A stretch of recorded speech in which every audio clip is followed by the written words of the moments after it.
Baik. Ya, Assalamualaikum warahmatullahi wabarakatuh. Selamat pagi semuanya. Perkenalkan, nama saya Rangga Pratama.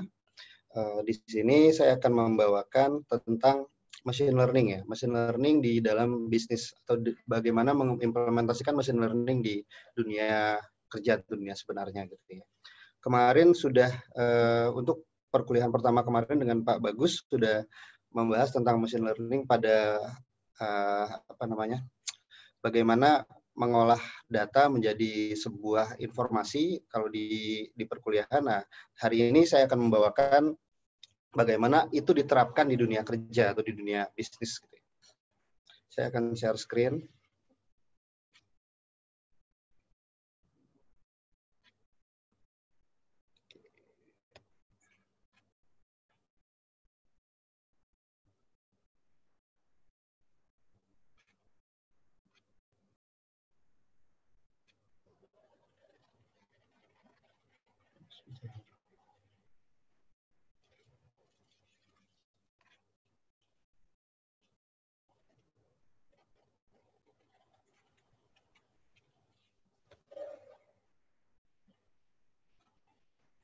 Oke, baik. Saya mulai.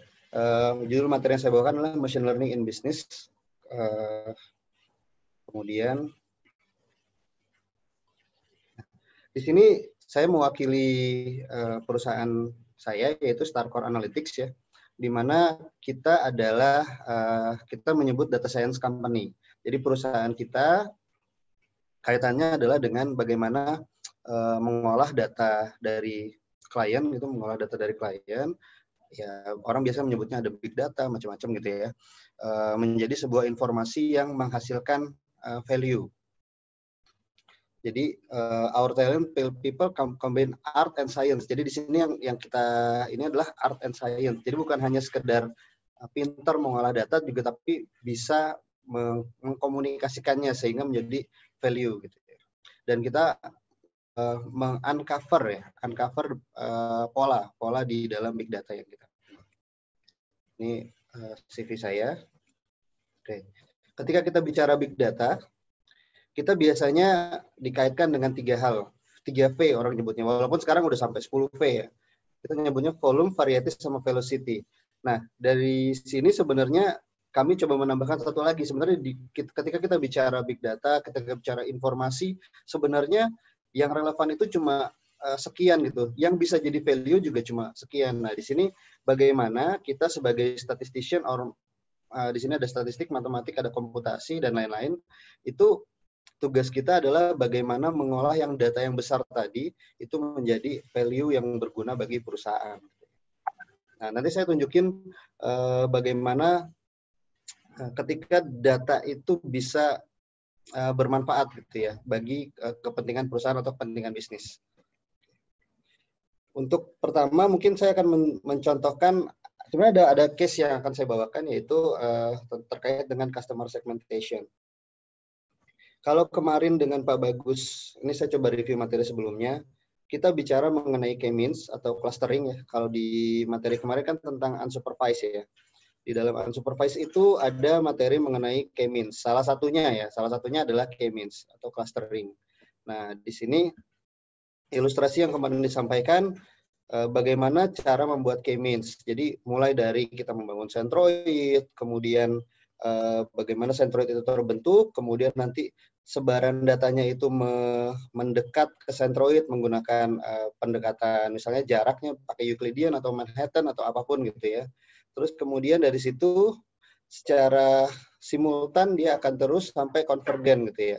Kira-kira ilustrasi untuk pembuatan cluster seperti itu.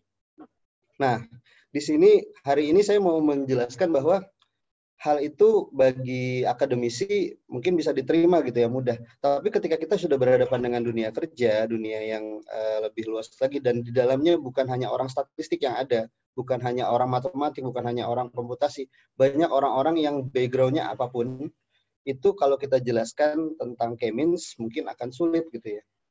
Akan sulit untuk dipahami oleh mereka. Tapi mereka butuh informasi tentang data, mereka butuh insight. Nah, di sini saya contohkan bagaimana saya coba mengemas konsepnya K-means, tapi menggunakan bahasa yang awam, yang bisa dipahami oleh non-statistician.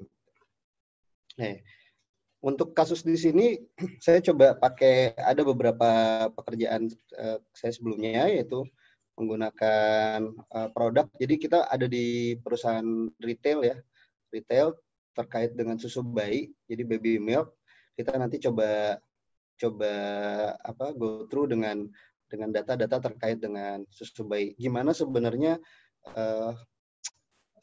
data susu bayi kalau kita olah itu sebenarnya bisa jadi informasi yang bermanfaat gitu bagi perusahaannya. Oke. Saya coba ilustrasikan dulu bagaimana membangun segmen. Nah, ketika kita bicara segmentasi, itu biasanya kita terkait dengan variabel. Ini kalau misalnya kita punya dua variabel saja. Dua variabel, yang pertama misalnya, ini kan tadi kita ngomongin susu bayi ya. Yang pertama kita ngomongin usia anak, age of children, dua variabel nih. Yang kedua adalah jumlah anaknya, number of children. Kalau kita punya dua variabel tersebut, mau kita buat segmentasi misalnya, itu kira-kira seperti ini. Titik yang ada di sini itu menggambarkan satu orang dengan kedua variabel tadi. Satu titik adalah satu data. Misalnya kalau titiknya ada di sini, berarti usia anaknya adalah 2 tahun. Jumlah anak dari si ibunya tersebut, dari membernya tersebut adalah 1. Jadi punya anak 1, usianya 2 tahun. Terus kemudian, kalau misalnya ini adalah data, tadi satu dot ini adalah data, nah kira-kira contoh data di dalam populasi ada segini misalnya. Ya, ada sekian banyak dot, ini adalah datanya. Kalau kita bicara mau dibangun segmentasi dengan pendekatan jarak misalnya, mungkin kira-kira kalau cuma dua variabel bisa begini. Nah, ada terkumpul warna merah, warna biru, warna hijau. Nah, karena yang biru mendekat ke biru, yang merah mendekat ke merah, yang hijau juga gitu ya. Jadi kira-kira ada 3 segmen yang ada di sini nih. Ini sebagai ilustrasi saja. Jadi kalau kita bangun, ya ini ada 3. Karena intersegment distance are maximize, tapi intranya minimize gitu ya. Jadi, nah, bagaimana dengan variabel yang lebih dari ini? Ini 2 variabel. Kalau 3 variabel, kira-kira gambarannya gini. Misalnya kita tambahin variabel consumption di situ. Nah, kira-kira jadi kayak 3 dimensi gitu. Titik-titiknya merujuk kepada 3 dimensi. Sekarang kita punya variabel yang lebih dari ini. Gimana cara gambarnya? Kita punya teknik K-means tadi. Nah, kita lakukan dengan contohnya dengan 6 variabel.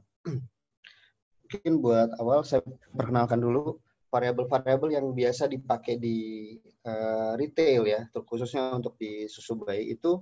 Yang pertama kita menggunakan tenure. Apa itu tenure? Tenure itu adalah waktu di mana dia menjadi member. Ini kan kita ngomongin retail, ngomongin loyalty berarti ya, ngomongin kapan kalau di susu bayi biasanya ibu-ibu ya, mom ya, kita nyebutnya moms. Kapan momnya jadi member? Misalnya kalau tenure-nya adalah 3 bulan yang lalu dia jadi member, maka tenure-nya adalah 3 bulan. Atau ada yang sudah bergabung jadi member di susu ini misalnya sudah 1 tahun, misalnya 12 bulan, adalah tenure-nya 12 gitu kira-kira. Itu yang pertama. Yang kedua, jumlah anaknya. Jumlah anaknya berapa tahun atau berapa bulan gitu ya. Kalau susu bayi kan rentang konsumsinya cuma sampai maksimal 5 tahun gitu ya. Jadi nggak besar gitu secara ininya. Terus kemudian age of children, usia anaknya berapa tahun. Yang keempat adalah resensi. Resensi ini kapan terakhir kali ibunya belanja susu bayi tentunya. Susu bayi yang kita ini ya. Jadi itu variabel keempat. Variabel kelimanya adalah purchase value. Purchase value ini ya berapa money-nya, berapa uangnya yang dibelanjakan untuk setiap kali belanja susu bayi. Terus yang terakhir adalah total transaction, berapa kali dia bertransaksi. Jadi kalau di sini datanya kita menggunakan data transaction dari sebuah perusahaan susu bayi tadi. Nah, si perusahaan ini mengambil datanya secara transaksional. Jadi satu kali misalnya dia belanja, itu nanti dia ke-tap satu baris transaksi misalnya. Belanjanya kapan, di mana, kemudian harganya berapa, jumlahnya berapa, dan lain-lain. Itu nanti ke-tap semua.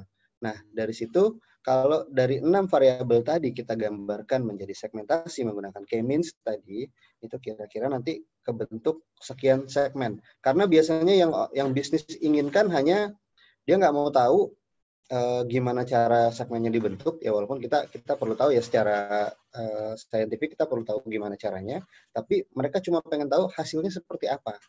Gitu. Menggunakan teknik K-means dari ke-6 variabel tadi, kita bentuk, ternyata terdefine ada 5 variabel, 5 segmen.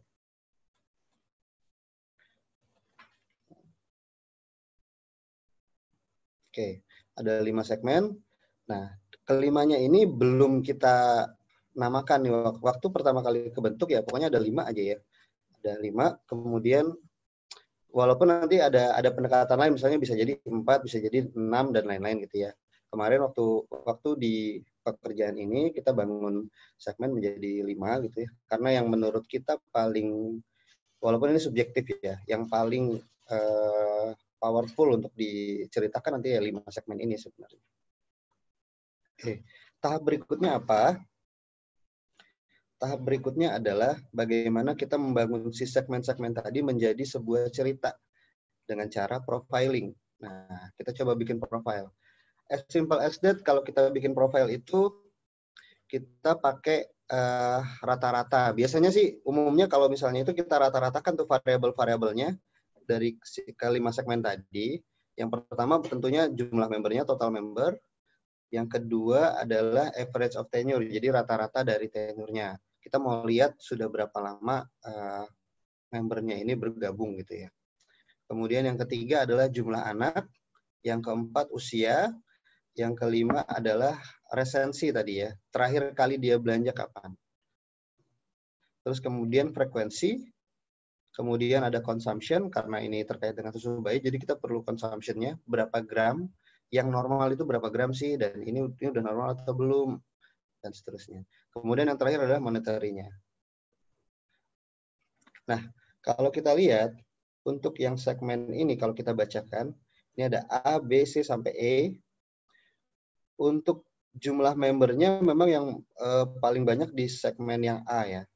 Segmen A banyak sekali nih, 42.000. Jadi kalau ini di total ada 96.000 member yang ada di member yang membeli susu bayi sebuah merek ya, sebuah brand tertentu. Kemudian ada 42.000-nya adalah di segmen A, 7.000 di segmen B, dan seterusnya sampai di segmen E. Nah, yang menarik yang ini yang saya coba ini kan. Kalau kita bicara tenure, segmen A dibandingkan yang lain, itu yang tenurnya paling kecil, paling sedikit. Artinya apa?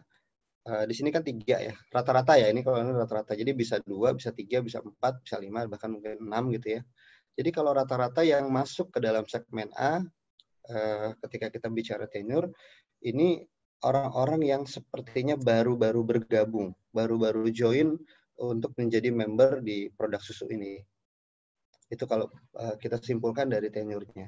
Kalau yang lain sudah 14 bulan nih. Kalau yang B 14 bulan berarti udah kurang lebih setahunan lebih ya join di sini. Yang C 34 berarti udah hampir 3 tahun tuh. Udah hampir 3 tahun dia join di sini. D dan E sekitar 7 sampai 9 bulan. Tapi kalau kita kerucutkan di sini berarti yang A kalau boleh kita simpulkan nih orang-orang yang baru join. Kemudian kalau kita lihat jumlah anaknya, yang C cenderung lebih banyak nih karena di sini rata-rata jadi ada koma-komanya ya. Jadi ini kurang lebih 1 anak, ini 1 sampai 2 anak, ini 2 sampai 3 anak, 1 sampai 2 anak dan seterusnya.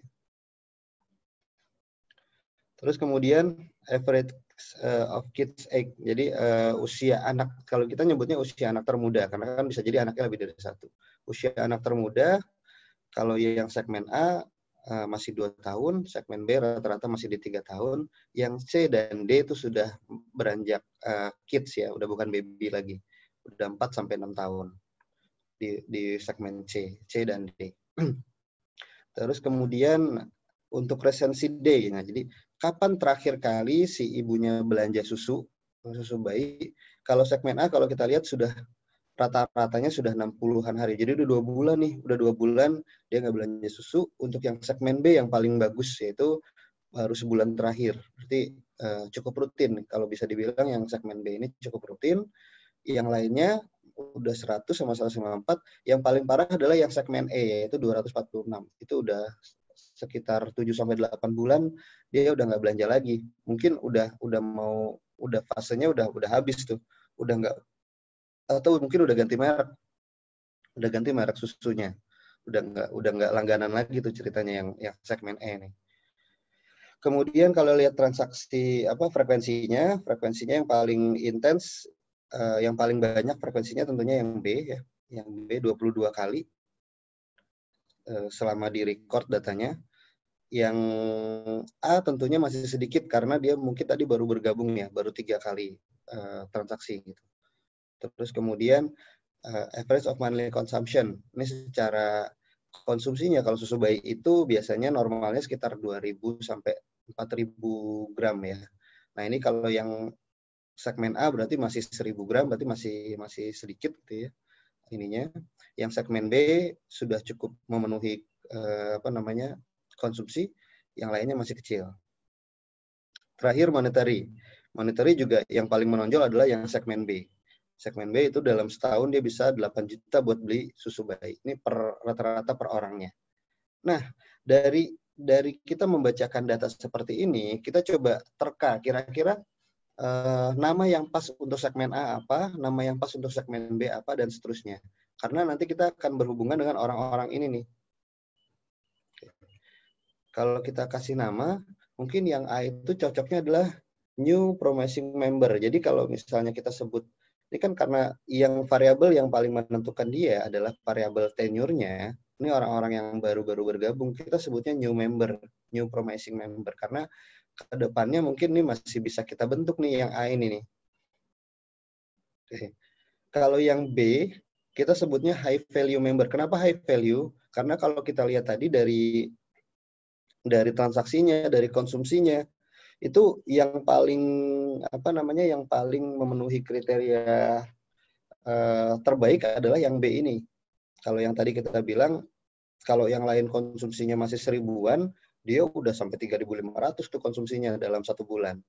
Maka kita sebut yang B ini adalah high value.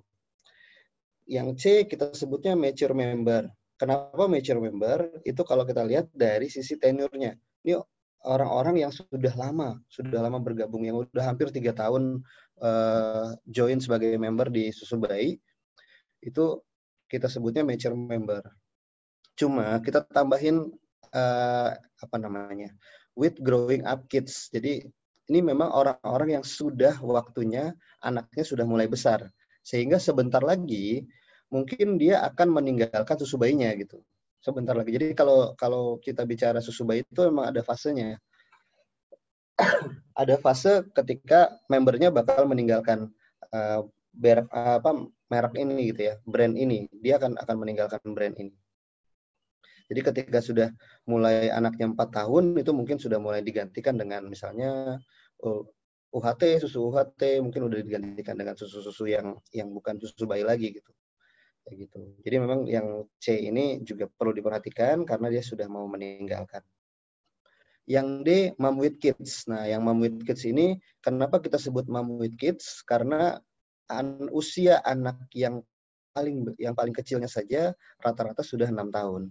Jadi ya memang kalau dibilang monthly consumption-nya pasti kecil ya, karena ya cuma buat pelengkap aja justru susu bayi itu kayak nggak ini gitu, nggak, karena mereka sudah anak usia 6 tahun ya sudah makan seperti orang dewasa juga, udah nasi dan lain-lain. Jadi udah bukan susu lagi, fokusnya udah bukan di susu, sehingga konsumsinya pasti kecil juga. Jadi mom with kids kurang lebih nggak pasti konsumsi dan monetary-nya pasti kecil gitu ya. Terus kemudian yang terakhir adalah potential churn. Ini sebenarnya kenapa kita sebut potential churn? Churn itu definisinya berarti dia mau menghilang ya. Dia mau meninggalkan produk ini. Dia mau meninggalkan. Kenapa kita sebut potensial churn? Karena belanja terakhirnya aja udah 7 bulan yang lalu atau 8 bulan yang lalu. Udah lama banget nih. Udah lama nggak beli susu bayi. Walaupun dulunya mungkin sering gitu ya. Kalau sekarang udah mulai jarang atau udah lama sekali dia nggak beli. Makanya kita sebutnya potensial churn. Yang potensial churn ini kita prediksi juga bakal churn gitu ya, bakal hilang gitu, bakal selesai. Jadi dia akan tergantikan lagi dengan member-member baru. Oke. Itu kira-kira cara membaca konsep dari clustering tadi, dari K-means tadi, ketika diterjemahkan ke dalam data retail, data susu bayi, itu kira-kira bisa jadi kayak gini. Nah, pertanyaan berikutnya, sebenarnya apa sih tujuan kita bikin kayak gini? Kenapa sih kita harus mengkelompok-kelompokkan customer gitu ya? Ya, sebenarnya tujuannya adalah dalam tanda kutip, kalau kita mau survive di retail, kita mau produk kita dibeli, produk kita dimengerti oleh customer kita, kitanya juga harus mengerti customernya. Kita harus tahu profil-profil customernya. Kalau saya biasanya kalau mengilustrasiin, kalau kita mau deketin, kalau saya laki-laki ya, mau deketin cewek, kalau mau deketin perempuan gitu ya, ya berarti kan kita harus tahu dia sukanya apa, dia sukanya dikasih apa, kalau kita kasih kado dia pengennya apa. Jadi nggak asal tembak aja gitu ya, ya pasti gagal kalau asal tembak gitu. Jadi kita harus tahu dulu nih, harus ada pendekatannya dulu nih. Nah ini salah satu cara pendekatannya. Kita lihat behaviornya dia seperti apa. Oh ternyata ini ibu-ibu yang suka apa namanya, yang kalau belanja kayak gini, kalau belanja kayak gini. Itu tentunya pendekatannya bisa berbeda. Ketika kita sudah tahu seperti ini, nanti pendekatan ke NPM, New Promising Member, ke High Value Member, ke Mature Member, itu bisa berbeda caranya. Cara kita men-treat customer baru itu akan berbeda dengan cara men-treat customer yang sudah sustain ya, kayak high value itu udah sustain gitu. Itu pasti akan berbeda banget gitu. Oke, kita coba lanjutkan dulu.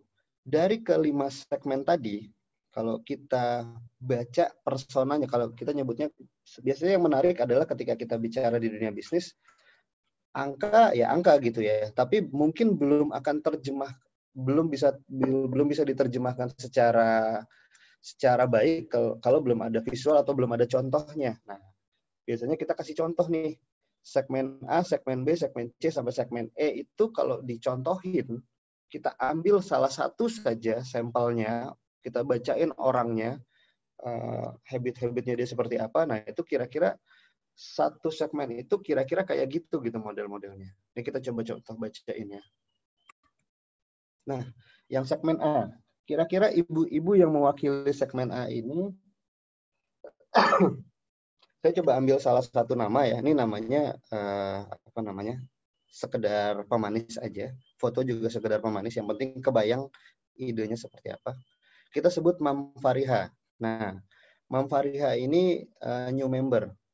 Dia baru jadi member itu, ini datanya data 2018 ya. Baru join di Oktober 2018. Nah, kira-kira itu 3 bulan yang lalu ketika saya mengerjakan ini ya. 3 bulan yang lalu, dalam 3 bulan tersebut dia sudah membuat 8 transaksi sejak dia bergabung. Jadi bayangin adalah kalau segmen A ini orang-orangnya yang memang baru-baru join, baru-baru bergabung jadi member. Itu yang segmen A tadi. Terus Mam Fariha punya putra ya, punya anak usianya sekitar 1,8 tahun gitu ya, 1,8 tahun atau udah mau 2 tahun gitu ya. Biasanya dia beli apa? Dia biasanya beli baby milk, brand tertentu ya, brand yang ini. Belinya yang kemasan 700 gram dan 1.400 gram. Gitu. Jadi kita coba bacain. Nah, selama 3 bulan dia jadi member, dia udah ngabisin sekitar 670.000 tuh di 2018. Dan kira-kira monthly consumption-nya adalah 4,2 kg. Nah, dia belanjanya biasanya di satu store aja. Misalnya dia suka belanjanya di ya Indomaret misalnya atau di Alfamart aja. Pokoknya di store itu aja. Nggak pindah-pindah toko gitu. Belanjanya tetap di situ. Itu kira-kira itu ilustrasinya untuk yang segmen A tadi, New Promising Member with Toddler. Nah, kira-kira si persona ini untuk sebuah seksi, untuk semua orang yang ada di segmen A, kira-kira bakal mirip-mirip kayak gini. Karena tadi ya, konsep cluster kan pendekatan jarak itu tadi ya, Euclidean tadi ya. Semakin dekat, maka semakin mirip gitu ya, kira-kira seperti itu. Nah, maka segmen A itu kira-kira menggambarkan orang-orang atau ibu-ibu yang seperti ini, seperti Mam Fariha ini. Itu untuk yang segmen A. Untuk yang segmen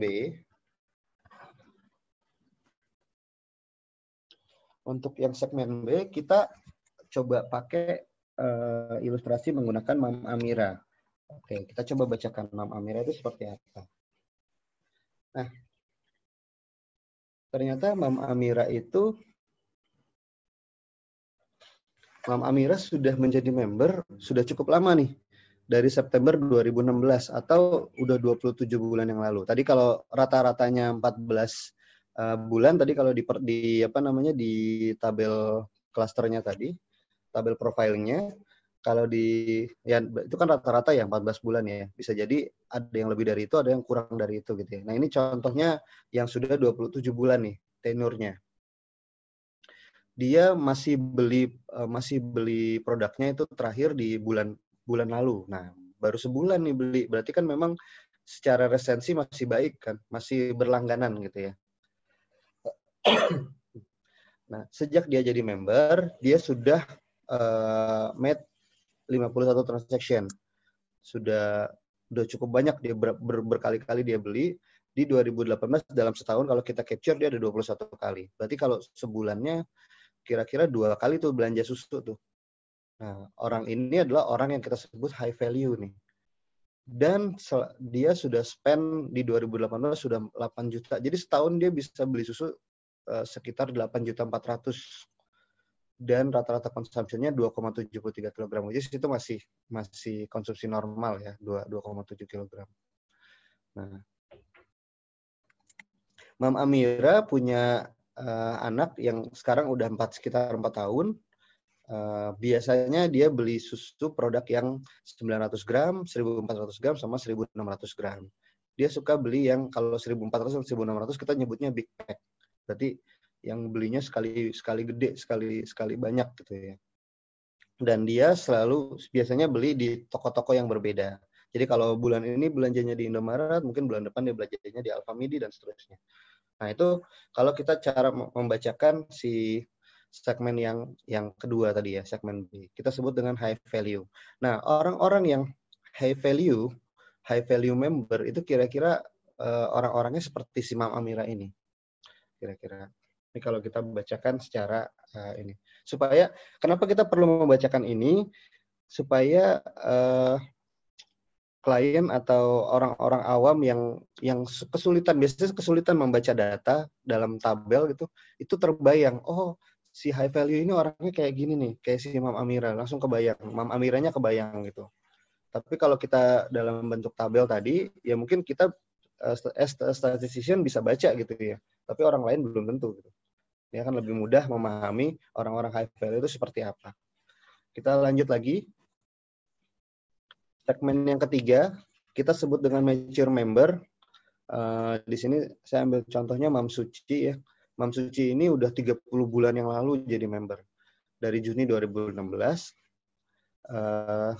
Last purchase-nya di Mei 2018. Ini udah lama juga sih, udah 6 bulanan ya. Nggak belanja. Dia sudah punya 2 anak. Terus yang paling kecil itu udah 3,6 tahun, udah mau 4 tahun nih. Yang paling besar udah 7 tahun. Jadi mungkin udah nggak belanja susu bayi itu buat yang paling besar tuh. Buat yang kecil mungkin masih. Cuma mungkin konsumsinya nggak sebanyak yang dulu. Terus kemudian biasanya belinya yang pack kecil tuh. Yang baby milk yang 700 sama 900 gram. Nah, kemudian untuk yang anak yang besarnya ini beli kid meals yang 700 gram. Jadi memang masih belanja juga tapi untuk yang porsi yang kids ya. Tapi juga belanjanya cuma yang kecil-kecil gitu. Kemudian sejak dia jadi member, dia sudah melakukan 10 transaksi, tapi di 2018 baru 1 kali. Ini udah mulai mau pergi nih. Ibu ini udah mulai mau pergi dari pembelanjaan susu bayinya. Gitu. Terus kemudian untuk yang segmen berikutnya saya bacakan segmen D, yaitu Mom with Kids. Nah, Mom with Kids ini berarti anaknya sudah besar. Kita sebut Mom Happy ya. Mom Happy udah 24 bulan yang lalu jadi member. Nah, kemudian last purchase-nya di November 2018, berarti baru 2 bulan yang lalu. Nah, anaknya sudah 9 tahun. Walaupun dia masih beli kid milk ya. Di produk susu ini ada susu buat kid juga, buat anak juga. Jadi kid milk itu yang 400 gram, 700 gram, atau 900 gram. Jadi kata kunci di sini adalah anaknya sudah besar, sudah 9 tahun. Yang notabene kalau kita bilang ya mungkin lama-lama ya udah akan hilang juga gitu dari pembelian susu bayinya. Yang terakhir adalah churning member. Ini churning member ini bisa dibilang dia joinnya belum terlalu lama sebenarnya, cuma mungkin bisa jadi dia beralih susu gitu ya. Bukan pakai brand yang ini, bukan pakai brand yang lagi saya bacakan ya. Nah, dia sudah 11 bulan yang lalu join. Anaknya juga baru 3,5 tahun. Kemudian cuma dia terakhir beli itu udah lama sekali gitu. Terakhir belinya udah 11 bulan yang lalu. However, he last purchase di Januari 2018. Udah 11 bulan yang lalu, udah lama. Udah hampir setahun nggak beli susu produk ini. Tapi kan nggak mungkin anaknya nggak minum susu ya. Pasti anaknya minum susu. Nah, mungkin susunya adalah susu yang lain atau produk lain, bukan produk yang ini. Nah, makanya kita sebut dia churning member. Churning itu berarti orang-orang yang sudah beranjak, sudah beralih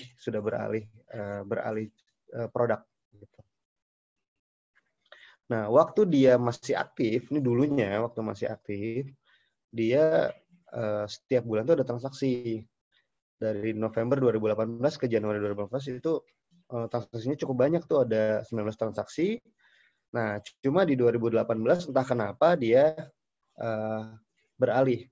Nah, hal-hal yang kayak gini sebenarnya ada analisisnya sendiri nih kalau di kita. Analisis, churn analysis namanya. Kita pengen tahu kenapa dia beralih kan. Bisa jadi mungkin kalau susu bayi itu relate-nya misalnya susunya nggak cocok sama anaknya, misalnya jadi sakit perut atau gimana, atau memang harganya mahal atau apapun gitu ya. Bisa banyak nih alasan-alasannya. Atau dia nemuin brand lain yang secara nutrisinya lebih baik gitu daripada susu yang ini gitu. Nah, itu bisa juga jadi beberapa alasan, dan itu biasanya ada analisisnya sendiri tuh. Churn analysis biasanya kita sebutnya. Nah, oke, kalau kita fokus lagi kembali ke cluster, nah kira-kira dari hasil data yang kita punya tadi, itu kalau kita kelompokkan, kalau kita clustering, itu jadi kayak gini nih, ada 5 segmen. 5 segmen, 5-5-nya bunyi nih. Jadi kalau kita misalnya mau bikin promosi untuk segmen, itu bisa beda-beda cara ngepromoinnya. Misalnya untuk yang baru misalnya. Yang baru misalnya kalau beli 2 pack dapat mainan misalnya. Ini anak-anaknya masih kecil, cocok dikasih hadiah mainan gitu ya. Kebayang kalau tadi yang Mom with Kid dikasih hadiah misalnya mainan Lego gitu, Lego yang buat bayi atau bunyi-bunyian, kerincing-kerincingan yang buat anak bayi, itu nggak akan cocok buat Mom with Kids gitu. Tapi buat yang new promising member mungkin cocok gitu. Jadi kita bisa menggunakan daya imaji kita untuk melakukan campaign tersebut. Nah, kalau kita sandingkan dengan kan tadi kita udah mecahin nih, ada 5 segmen, ada 5 kelompok. Nah, kalau 5 kelompok itu kita urutkan berdasarkan jumlah membernya, itu yang paling besar adalah yang new promising member ya, yang 44%. Jadi dia mendominasi. Cuma nih baru-baru join nih, baru-baru bergabung nih, kurang lebih 3 bulan. Nah, terus yang paling value-nya paling baik adalah yang high value member, yang B, dia 7%. yang sudah mulai beralih karena anaknya sudah mulai besar itu ada 3%, yang anaknya sudah kids yang sudah besar yang 15%, yang punya potensi buat hilang dari produk ini, yang dari brand ini ada 31%. Kemudian kita coba sandingkan dengan revenue-nya atau value-nya. Kalau kita konversi ke uang, si member-member ini, itu yang menarik adalah di sini nih. Dari 44% orang itu cuma menghasilkan 24% revenue. Tapi dari 7% yang high value tadi, itu udah di 52%. Jadi setengahnya penghasilan produk susu ini, itu datangnya dari 7% orang ini nih. Hanya dari 7% orang. Dan seterusnya. Kenapa kita perlu membuat seperti ini? Kalau nantinya kita mau membuat prioritas. Ini kan membernya ada 96.000. Nggak mungkin kita openin semuanya nih. Nggak mungkin kita deketin semuanya. Kita harus punya skala prioritas. Kalau kita mau kita prioritasin yang mana? Ya tentunya kita pengen prioritasin yang menghasilkan value yang besar, gitu kan ya. Kita harus mempertahankan value-nya dia nih. Jangan sampai orang-orang yang value-nya udah besar, karena kita nggak deketin, karena kita nggak kasih promo, karena kita nggak kasih apa gitu, itu dia nanti hilang gitu, jadi churn. Nah, kita nggak mau kayak gitu. Jadi kalau dari sini, secara strategi bisnisnya, kalau ngelihat angka-angka ini, yang masih punya harapan buat kita bagusin adalah yang biru ini, yang new promising, which is dia baru 3 bulan join. Jadi kedepannya masih bisa kita bentuk, harapannya kita bentuk jadi high value member kayak yang hijau tuh. Harapannya kayak gitu. Jadi yang kalau kita mau prioritas, ya prioritasin yang ini dulu. Karena lumayan juga kontribusinya. Yang kedua yang kita prioritasin adalah yang segmen yang B. Jangan sampai si 7% ini berkurang. Ini ngurangin 1% saja jumlahnya, itu value-nya juga besar banget turunnya. Atau kita bisa naikin dia 1% atau 2% saja, itu bisa tinggi sekali tuh ininya. Value kontribusinya bisa besar sekali. Maka kalau saya sebagai yang berada di bisnis susu ini, saya pasti langsung akan melihat yang A dan B yang saya duluin. Kalau yang C istilahnya dia sudah mau habis masanya, yang D apalagi sudah kids, yang E effortnya besar buat ngebalikin dia. Ini udah tertarik sama susu yang lain misalnya, yang churning member itu. Susah buat ngebalikin dia ke kita gitu. Jadi ya kalau mau itu ya prioritas yang A dan B gitu. Itu bisa. Jadi dari segmen tadi kita bisa dapat hal-hal yang strategik buat perusahaan. Nah, satu hal lagi yang menarik dari temuan 5 segmen ini, ternyata kalau ini secara bisnisnya ya, kalau di susu bayi, itu 5 yang tadi kita temukan itu juga termasuk dalam, bisa kita sebut dalam life cycle ya. Life cycle tuh kayak ada urut-urutannya gitu. Jadi ada roadmap-nya, mulai dari yang cluster 1, cluster 2, sampai cluster terakhir itu bisa jadi urutan. Ini contoh yang saya gambarkan, kalau kita aksisnya adalah tenure, jadi kapan dia join, yang atasnya adalah total consumption, itu kalau kita bikin life cycle-nya kira-kira bisa jadi kayak gini. Yang pertama kali dia jadi member, kita nyebutnya new enrollment. Ini orang-orang yang benar-benar pertama masuk jadi member. Ketika dia sudah jadi member pertama kali, nanti setelah mulai masuk 3 bulan pertama, itu dia masuk jadi segmen new promising member. Yang tadi, segmen yang 1 tadi. Nah, sudah mulai masuk ke bulan-bulan berikutnya, dia bisa jadi high value. Ini mulai naik nih kurvanya nih. Jadi yang tadinya new promising bisa digeser ke high value. Kalau bisa kita tahu caranya untuk menggeser dia ke sini gitu ya. Dari high value nanti mungkin ada masanya dia akan jadi mature member with growing up kids. Karena anaknya mulai lama-lama mulai besar, tentunya dia sudah mulai mengurangi konsumsi susu bayinya. Dan sudah menjadi kids, sudah kurang sekali, udah turun lagi tuh kurvanya tuh, makin turun. Nah, tapi di tiap-tiap segmen tadi, itu selalu ada potensial churn-nya. Dari NPM bisa jadi dia churn. Misalnya nggak cocok sama rasanya, nggak cocok sama apanya gitu ya. Dari high value juga punya potensi buat churn juga. Di mature member juga udah pasti. Apalagi mau mid kids gitu ya, yang udah nggak butuh susu bayi. Nah, jadi kelima segmen itu ternyata bisa kita gambarkan. Ini kalau kita benar nggak ininya, bisa jadi life cycle juga gitu ya. Walaupun tidak semua clustering atau segmentasi bisa kita bikin kayak gini ya.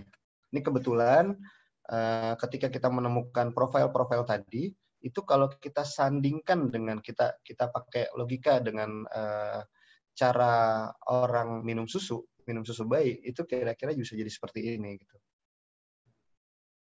Sehingga terakhir misinya adalah kita jadi punya kayak satu one shot mission gitu. Buat orang-orang yang baru, oke, berarti gimana caranya campaign-nya nanti, promosinya nanti membuat dia next purchase, membuat dia kan dia baru beli nih, baru join, gimana dia beli lagi gitu, pembelian berikutnya. Untuk yang segmen new promising, gimana cara ningkatin konsumsinya dia? Karena tadi kan konsumsinya masih 1.000 ya. Mungkin ini baru kenalan ya, baru tahu, baru 3 bulan ya, jadi belum, masih coba-coba lah istilahnya. Mungkin masih mix antara susu ini dengan susu ini gitu. Masih coba-coba nih anaknya suka yang mana gitu. Nah itu gimana caranya si marketing itu membuat si mamnya menambah konsumsinya dia gitu ya. Kemudian yang terakhir yang high value, tadi karena kita fokusnya ke new promising dengan high value, ya itu dia maintain consumption. Karena menurut kita konsumsinya udah cukup baik, 3.500 rata-rata gitu. Ya udah yang perlu adalah di maintain. Gimana caranya dia tetap stay dengan susu ini gitu. Gitu kira-kira. Oke. Sampai sini mungkin ada yang mau ditanyakan dulu. Saya coba lihat Q&A-nya.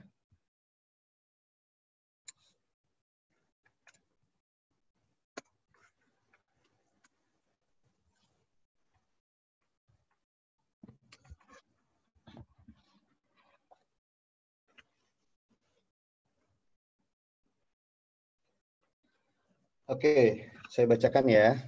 Nama Ilalang, asal Universitas ITS. Pertanyaannya adalah, pada contoh kasus yang Bapak berikan, apakah sebelum dilakukan clustering dilakukan feature extraction atau pre-processing lain? Oke. Yang kedua, bagaimana cara membuat visualisasi hasil clustering dengan 4 atau lebih variabel?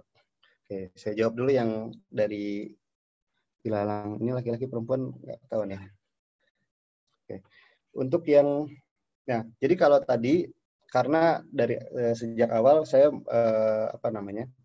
statementnya adalah bagaimana kita melakukan unsupervised atau di sini dalam hal ini clustering, tapi dari sisi bisnis. Jadi benar-benar bukan teorinya yang saya kedepankan, tapi bagaimana mengkomunikasikannya dengan bisnis atau dengan klien yang mungkin awam statistik gitu ya.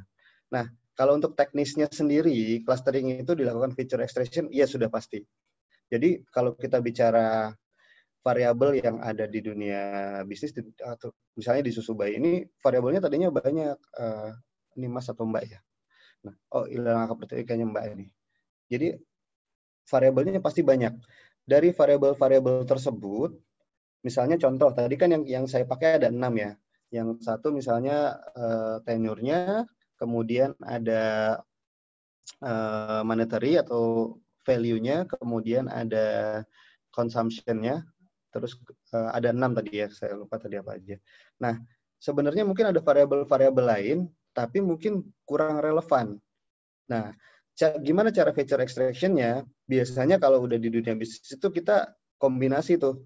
Kalau di teknik statistik mungkin ada beberapa ada variable selection gitu ya, buat di statistik mungkin dilakukan turunan-turunan variabel. Tapi juga kita diskusi juga dengan bisnisnya, karena nggak bisa statistik itu berdiri sendiri gitu ya. Jadi cuma ngandelin teknik-teknik statistik itu nggak akan bunyi juga bisnisnya. Jadi kita diskusi dengan pemilik bisnisnya atau yang susu bayi, bahkan mungkin kita lakukan FGD dulu tuh sebelumnya. Kita lakukan FGD dulu dengan ibu-ibu yang biasa beli susu bayi itu kira-kira gimana, baru kita bisa dapetin variabel-variabel yang signifikan atau yang relevan dengan kehidupan mereka sehari-hari itu apa gitu ya. Kalau dalam hal ini ya tadi 6 tadi. Jadi kita lakukan dulu. Kemudian pre-processing lain, tentunya pasti ya setiap data ya. Jadi kalau di dunia bisnis jangan bayangkan datanya tuh kayak di kuliah gitu. datanya yang udah menyebar normal, yang udah ini, ya itu pasti nggak mungkin gitu. Outlier-nya banyak banget pasti banyak outlier-nya. Outlier juga bisa jadi bukan karena memang behavior kayak gitu ya, bisa jadi karena salah input lah, karena namanya juga sistem ya, bisa jadi salah input. Nah itu harus dibersihin dulu tuh di awal. Jadi kita pastikan bahwa data yang kita olah nanti emang sudah bersih, udah nggak ada outlier-nya, atau ya cara penanganan outlier kan banyak ya, bisa dihilangkan, bisa didekati dengan rata-rata, bisa didekati dengan kita misalnya yang tadinya besar sekali kita turunin tapi masih tetap besar gitu ya di ininya. Adalah macam-macam cara untuk menangani itu. Jadi pasti ada preprocessing lain. Kemudian bagaimana cara membuat visualisasi hasil clustering dengan 4 atau lebih variabel. Nah, tadi seperti yang saya jelaskan tadi. Kalau kita biasanya kalau menjelaskan itu pakai ilustrasi dulu. Jadi biasanya kita ilustrasikan 2 variabel, 3 variabel yang bisa divisualkan memang sampai 3 variabel karena 3 dimensi ya. Kalau udah 4 udah hampir nggak bisa divisualkan gitu ya. Cuman kan klien atau orang awam tuh udah kebayang, oh kalau 2 variabel gini, 3 variabel gini. Oke, kalau kita punya 10 variabel ya mesin akan membuat seperti itu tapi dengan visual yang mungkin kita nggak bisa lihat, tapi dia udah tahu konsepnya. Oh ternyata diserahkan ke alam loh, diserahkan ke datanya. Jadi benar-benar nggak ada human intervention tuh di dalam kita melakukan clustering tadi. Itu kira-kira Mbak Ilalang jawabannya. Saya lanjutkan pertanyaan berikutnya dari Izzatur Rahman, dari Universitas Syahkuala. Untuk case seperti ini, bagaimana kita mengambil selang waktu dalam melakukan clustering kembali? Bagaimana kita menentukan bahwa cluster tersebut sudah harus di-update? Oke, thanks. Kalau kita bicara selang waktu, ini lagi-lagi cluster itu subjektif biasanya. Tapi kalau kita bicaranya di bisnis, itu udah ada pakem-pakemnya kalau di bisnis. Bisnis itu bisa beda-beda ya. Kalau kita ngomongin di ini retail, sama ngomongnya telco, telekomunikasi, sama kita ngomongnya di bisnis yang perbankan mungkin itu bisa beda. Kalau untuk retail biasanya dalam setahun biasanya kita lihat lagi tuh klasternya masih sama atau enggak, atau perlu diupdate atau enggak, biasanya ya. Tapi lagi-lagi tergantung bisnisnya. Tapi umumnya yang common, ini kalau lihat benchmark dari mana-mana gitu ya, itu setahun biasanya kita update. Karena kalau kita bicara behavior, itu orang jarang bisa dalam sebulan tuh berubah behaviornya, karena biasanya butuh waktu yang cukup lama.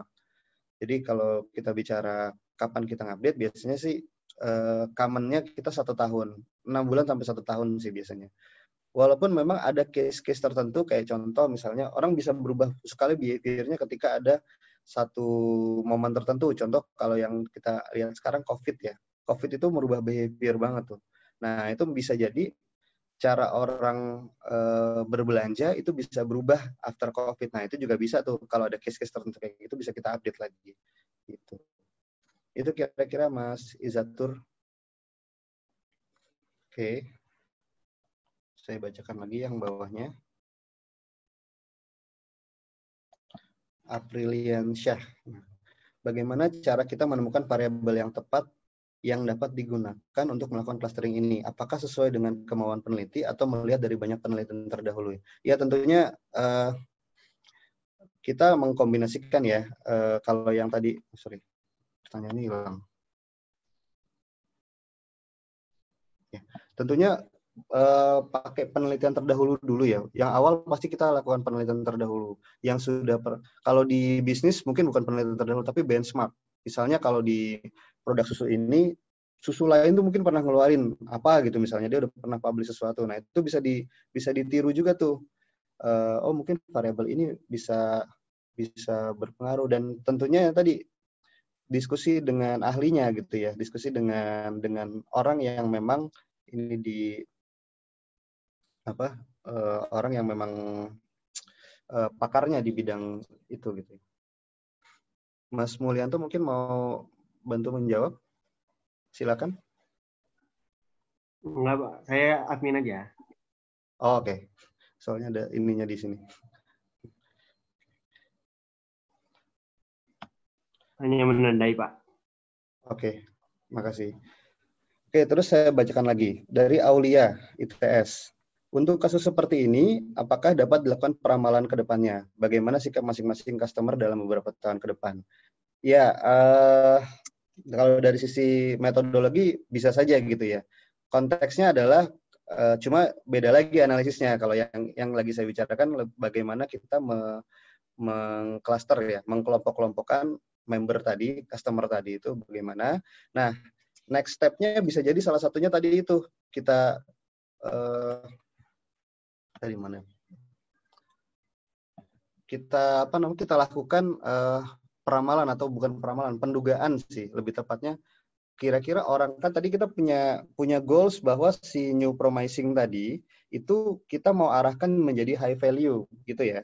Jadi supaya dia jadi high value kita harus lakukan apa? Nah, kalau kita sudah lakukan apakah nanti keberhasilannya gimana tuh? Jadi untuk tahun-tahun berikutnya kita punya strategi yang lebih canggih lagi ketimbang kita cuma ngelompok-kelompokin customer doang. Itu bisa memang dalam project ini itu bagian dari itu juga gitu ya. Cuma secara metodologi pasti berbeda. Jadi ketika kita mau lakukan prediksi untuk orang-orang itu juga per cluster prediksinya, nggak langsung semuanya kita prediksi. Gitu.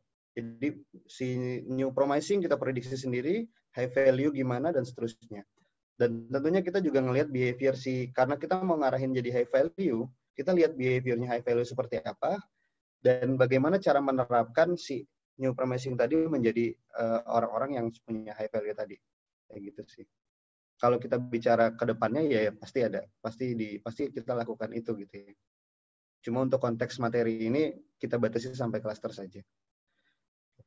Saya lanjutkan lagi, Muhammad Renaldi dari Prodi Sistem Informasi Kelautan UPO, ada kelautan juga. Oke, baik. Pada sebuah kasus terjadi perubahan data yang besar. Bagaimana cara membuat variabel atau clustering yang baru pada kasus tersebut? Terima kasih. Oke. Ya, pada dasarnya clustering ini kalau kita bicara teorinya kita menggunakan centroid ya, yang seperti Pak Bagus mungkin kemarin sudah sampaikan di kuliah yang pertama, centroid. Nah, kalau ada perubahan data yang besar, tentunya tetap saja fokusnya adalah centroid yang pertama kali dibentuk.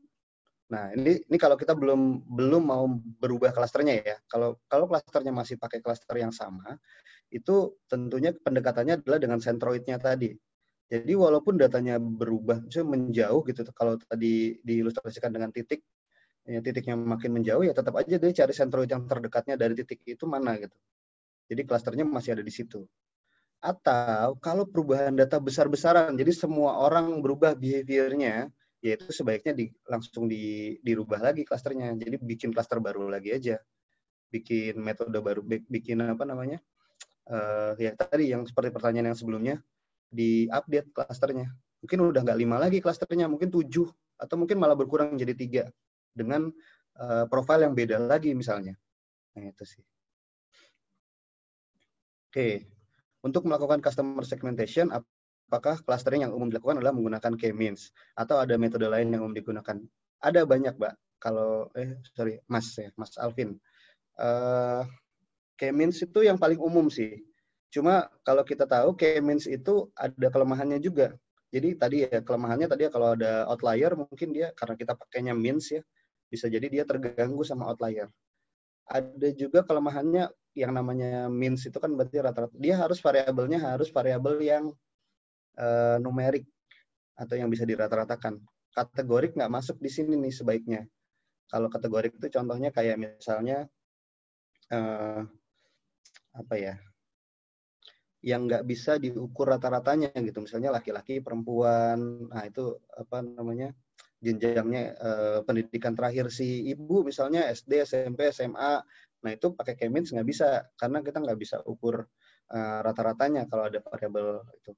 Biasanya juga bisa pakai pendekatan, kalau nanti silakan baca jurnalnya, ada Kamedoid namanya, itu biasanya kalau Kamedoid itu bisa kita melakukan buat itu pengukuran yang nggak numerik gitu ya. Tapi yang common memang yang dilakukan biasanya K-means sih, biasanya untuk yang clustering ini. Oke. Terus kemudian saya lanjut lagi, Krisna Aulia dari IPB. Apakah informasi probability to churn lebih baik divisualisasikan bersama dengan revenue atau secara terpisah? Kalau ini tergantung kebutuhan Mbak atau Mas ya. Ini kita bicara apa namanya, orang mau apa, berapa persen sih kemungkinan dia churn, berapa persen dia akan stay misalnya, itu secara visualnya biasanya memang dikaitkan sama revenue. Kalau dia churn maka kita akan kehilangan sekian revenue atau apa gitu ya. Tapi ya lagi-lagi tergantung konteksnya sih, tergantung kebutuhan. Biasanya probability to churn lebih kita mau melihat kalau orang ini hilang, kita akan kehilangan potensi berapa rupiah, biasanya gitu. Atau kalau misalnya, oke, kita akan kehilangan sekian, tapi kita bisa dapat lagi dari yang mana gitu. Atau bisa lebih besar lagi dari segmen yang mana gitu. Saya lanjut lagi. Ini cukup banyak ya. Muhammad Mustafitin.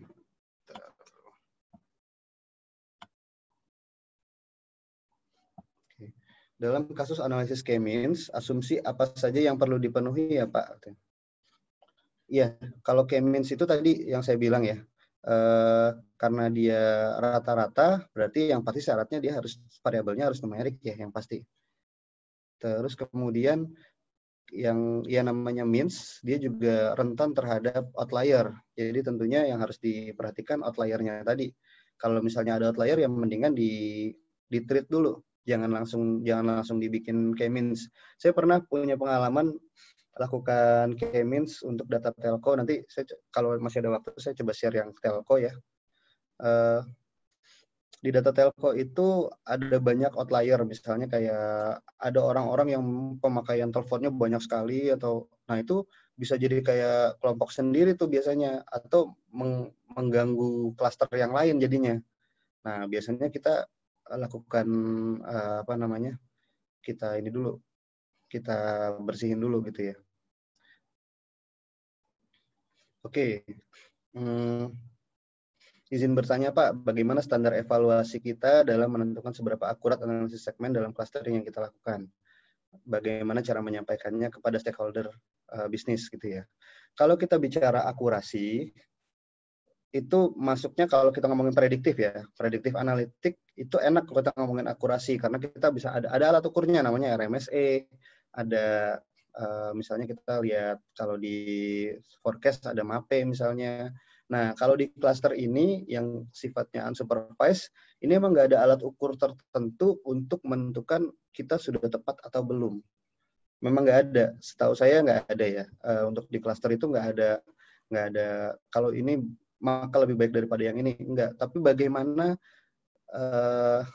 si cluster tadi itu bisa kita sampaikan dalam bentuk ya tadi ada story-nya gitu. Ketika kita bentuk orang-orang ini benar-benar ngumpul, orang-orang yang punya karakteristik yang sama, dan kita bisa nyampeinnya seperti itu, baru itu orang, karena biasanya di dunia bisnis itu orang lebih pengen dengar itunya sih ketimbang oh ini kalau di regresi misalnya R-square tinggi, enggak, itu enggak akan dilihat gitu. Kalau di cluster ya kita lihatnya nanti seberapa baik kita membangun cluster dan seberapa bisa kita menceritakan cluster-cluster tadi. Oke, ini kurang lebih pertanyaan, masih banyak ya pertanyaan di bawah ya. Saya share dulu, boleh ya? Oh, tinggal dikit lagi, sorry. 3 lagi deh. Kalau misal variabel datanya campuran, mending K-means atau meduit. Biasanya sih dari beberapa yang saya baca memang K-meduit ya. Karena kan K-means tadi nggak bisa buat data yang kategorik ya. Juga kalau nggak salah ada alat ukurnya juga beda. Kalau yang K-means kan pakai Manhattan Distance ya. Kalau yang satu lagi apa gitu, saya lupa. Tapi ada metodenya. Nanti silakan dicari aja. Untuk yang variabel kategori nanti dibikin ranking kalau nggak salah. Terus kemudian Wahyu Okta, izin bertanya, bagaimana menyikapi cara untuk klasifikasi big data dengan jumlah cluster yang tidak diketahui, menggunakan metode apa? Terus untuk supaya kita tahu jumlah cluster berapa sebaiknya jumlah cluster, kalau nggak salah di materi pertama sudah disampaikan oleh Pak Bagus ya. ada pakai plot, WSS plot, pakai ada beberapa cara ya di itu supaya kita bisa tahu sebaiknya berapa klaster sih gitu jumlahnya gitu ya.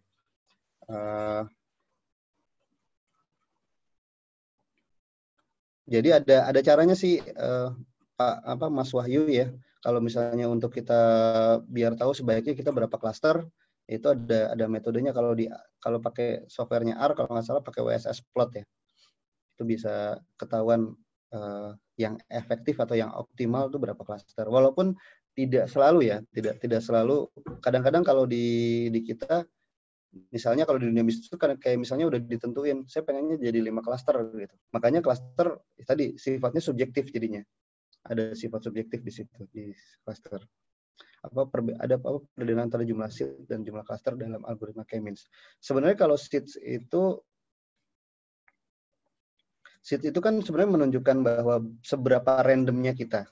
Karena kalau kita bicara unsupervised, itu kita running sekarang sama running nanti itu bisa beda gitu, tergantung seed-nya. Seed-nya misalnya kita berapa kita pakai seed itu buat inisial sebenarnya, buat inisial kita.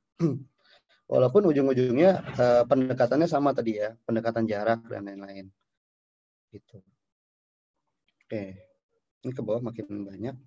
Saya lanjut dulu case yang berikutnya ya. Nanti silakan ditulis lagi di sini di Q&A.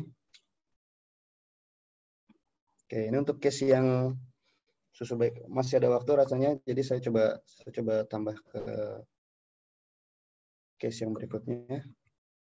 Nah, tadi saya menyinggung bahwa pernah melakukan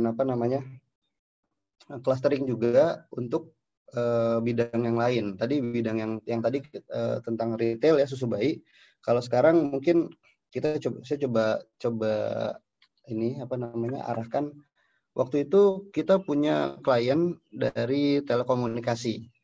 Nah, dari telekomunikasi kebayangkan ya, sebuah provider telekomunikasi, membernya atau penggunanya banyak sekali, jutaan gitu ya, puluhan juta gitu pengguna, ratusan juta bahkan. Pengguna ponsel kan banyak ya, pengguna provider tersebut juga banyak. Datanya banyak sekali juga. Ya kalau kita ngomong big data ya ini big data banget lah. Seharinya aja bisa 8 tera tuh yang muncul, yang kekolek di database-nya dia. Kebayang kan, kalau kita harus melihat data tersebut, kita pengen tahu, kita pengen mecah-mecahin orang, even yang simple aja, kita pengen ngelompok-ngelompokin orangnya tadi, itu gimana caranya?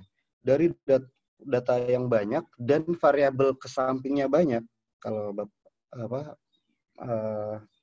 bayangkan datanya kayak gimana, ke bawahnya banyak, row-nya banyak, ke sampingnya juga banyak. Excel nggak bakal kuat lah buat ngurusin itu.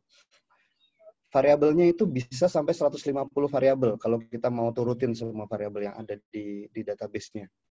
Nah, tantangannya adalah itu tadi, bagaimana kita mensimplifikasi atau meraih informasi dari yang banyak tadi, tapi kita masukinnya tuh nggak banyak tapi bisa mewakili semuanya gitu kira-kira. Nah, kita coba lakukan screening dulu nih. Di awal ini ada variabel yang kaitannya dengan usage-nya. Kalau kita bicara telekomunikasi berarti kan kita ngomongin usage. Usage itu bisa dibagi 3 kalau di konteksnya sekarang. Bisa usage by phone, teleponnya dia. SMS orang masih ada juga yang SMS juga. Yang terakhir broadband atau data. Nah, pemakaian data walaupun sekarang udah mulai geser ya, yang tadinya biasa telepon mungkin sekarang teleponnya udah pakai data tuh, pakai WhatsApp call misalnya. Nah, jadi penggunaan data usage itu bisa dibagi 3. Nah, terus kemudian kita juga bisa memecah itu berdasarkan revenue-nya juga. Jadi pemakaian biaya untuk revenue-nya data berapa, SMS berapa, voice berapa. Terus kemudian yang ketiga adalah behavior dia recharge. Cara ngisi ulang pulsanya, cara dia mendaftarkan paketnya. Nah, itu juga behavior-nya juga bisa kita lihat tuh dari sisi ini gitu. Nah, kita punya kompleksitas data yang seperti itu. Kalau kita masukin semuanya, kita clustering, hampir nggak jadi. Bisa dibilang hasilnya jelek banget klasternya. Jelek banget tuh gini, kalau kita punya 100% data, kayak 95%-nya ngumpul di satu klaster, kan nggak mungkin ya. Bacainnya juga susah gitu. Jadi sisanya ngumpul-ngumpul kecil-kecil gitu, 1%, bahkan kurang dari 1% tuh yang ini. Nah, sehingga kemarin itu idenya adalah coba kita pecah dulu deh. Yang usage sendiri kita clusterin, revenue sendiri kita clusterin, yang recharge sendiri kita clusterin. Oke, saya coba bacain variabel-variabelnya. Untuk yang clustering by usage, ini kita biasanya usage itu kita ngomongin data, ngomongin SMS, ngomongin voice. Tapi kan data pelanggannya banyak nih, jutaan. Jadi kita pakai rata-rata. Jadi rata-rata, misalnya nih kalau kita bicara data setahun nih, rata-rata selama setahun penggunaan datanya gimana, penggunaan ini bulanan nih kalau nggak salah. Voice-nya gimana, datanya gimana. Terus rasio menggunakan 4G-nya gimana? Karena bisa jadi walaupun dia 4G belum tentu penggunaan datanya benar-benar 4G gitu ya. Jadi ada rasionya, misalnya berapa sekian persen. Terus ini SMS on-net ini sesama provider. Misalnya kalau providernya A, maka dia nge-SMS ke sesama providernya gimana. Terus kemudian ini persentase di bawah itu ada persentase data, persentase SMS, persentase voice. Jadi kalau usage itu 100% kita ini kan, itu persen menggunakan datanya berapa, SMS-nya berapa, voice-nya berapa. Itu yang by usage ya. Yang by usage. Di revenue juga sama, cuman sudut pandangnya adalah uangnya. Jadi data package menghabiskan uang sekian berapa ribu. SMS berapa ribu, voice berapa ribu. Ini rata-ratanya. Yang terakhir adalah recharge. Recharge itu sudut pandangnya apakah dia menggunakan misalnya ngisi pulsanya di toko pulsa, atau ngisi pulsanya pakai banking, m-banking misalnya, atau seperti apa gitu. Terus sekali nge-recharge-nya berapa hari sekali sih dia nge-recharge. Gitu. Ngisi pulsanya berapa hari sekali, atau dia ngisi paket data berapa hari sekali. Gitu. Nah itu kira-kira. Jadi kita bagi 3 dulu supaya bisa lebih terarah nanti klasternya. Hasilnya, nah ini masing-masing waktu itu memang permintaannya 5 klaster ya untuk tiap ini. Kita punya masing-masing itu punya 5 jadinya. Jadi kalau kita kombinasiin itu ada 125 klaster yang kita punya. Jadi 125 kelompok orang dari pengguna telco tadi. Nah, kita coba profiling. Kita satu-satu ya. Kita coba profile dulu yang by usage. Berdasarkan usage, ini kalau kita ukur ya, kita fokus ke yang sudah ditandain aja. Yang klaster 1 itu, oh iya, untuk yang kalau mau takutnya nanti ada pertanyaan lagi, processing di datanya ini saya bacakan yang sudah ada hasilnya ya. Kalau prosesnya sama tadi, ada pre-processing, pasti ada milahin outlier, kemudian harus kalau di segmentasi itu ada, di clustering itu ada yang namanya normalize gitu ya. Karena kan ini variabelnya macam-macam ya. Ada yang persen, ada yang duit, ada yang bentuknya data penggunaan gitu, usage dan lain-lain. Jadi harus dinormalize dulu tentunya, pasti. Nah, ini hasilnya. Untuk yang cluster 1 penggunaan voice-nya besar dibandingkan cluster lainnya nih. 19 atau 20 kali dalam 1 bulan ya. Ini dalam 1 bulan ya. 20 kali penggunaan telepon yang menggunakan paket. Jadi pakai paket, kalau di salah satu provider kan ada paket telepon ya. Paket telepon harian misalnya. Nah ini dalam sebulan orang-orang yang di klaster 1 ini bisa 20 kali tuh. Berarti sering banget dia nelfon. Sering banget dia nelfon dan sering banget dia menggunakan paket. Kita lihat rata-ratanya pun 0,81. Ini secara revenue voice. Jadi dibandingin data dan SMS, itu voice-nya besar. 80%-nya di voice nih, penggunaannya dia sehari-hari. Durasinya, ini durasi menitnya ya, sekali durasi nelfonnya itu dibandingin yang lain, itu yang paling besar. Ini udah dia sering telepon, di ini TXN voice ya. Dia sering telepon, durasinya lama, pakai paket voice dan proporsinya adalah di voice memang, maka kita juluki dia frequently and long call package. Jadi ini orang-orang yang di cluster 1 kurang lebih sukanya nelponnya lama, pakai paket voice. Nah, itu kira-kira kayak gitu. Ini yang cluster 1. Untuk yang cluster 2, kalau kita bacain lagi, ternyata voice-nya juga tinggi nih. Dia suka paket voice juga, paket voice juga, tapi penggunaan ini sama nih, orang yang suka voice juga nih, karena 0,76-nya ada di voice. Tapi dia mulai pakai datanya lumayan gitu dibandingin yang tadi. Datanya cukup besar, walaupun nggak besar-besar amat ya. Dan dia juga menggunakan SMS. Dia pakai SMS, pakai data, kemudian voice-nya tidak sesering yang tadi, yang nomor 1, dan tidak selama yang tadi, tapi dia pakai paket juga. Nah, ini SMS-nya ada juga ya. Jadi kita sebut data non-package, call package, SMS package. Nah, ini mungkin paket SMS, paket telepon nih, orang-orang ini. Gitu. Nah, kita lihat lagi yang ketiga. Jadi ini yang kedua tadi suka teleponan juga, tapi tidak selama atau tidak sesering yang segmen yang pertama tadi. Dan dia udah mulai menggunakan paket data. Yang segmen 3 masih telepon juga. Masih telepon. Jadi teleponnya masih tinggi 0,78. Tapi yang menarik apa? Yang membedakan dia sama segmen 1 dan 2 apa? Ini nih. Average voice package-nya dalam 1 bulan dia cuma 4 kali.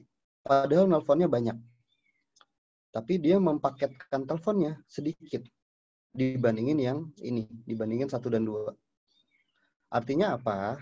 Kalau dia telepon, berarti dia nggak pakai paket nelponnya, nggak pakai paket telepon harian, ya udah pakai pulsa aja gitu. Makanya kita sebut medium call payu. Payu itu pay as you use. Kalau ada pulsa sekian ya dia pakai pulsa gitu. Jadi bukan pakai paket, kan ada paket telepon harian tuh. Nah, dia nggak pakai nih, cenderung tidak menggunakan paket yang segmen 3. Oke, kita lihat lagi segmen berikutnya. Segmen 4 itu adalah penggunaan teleponnya, paketnya sedikit, penggunaan teleponnya juga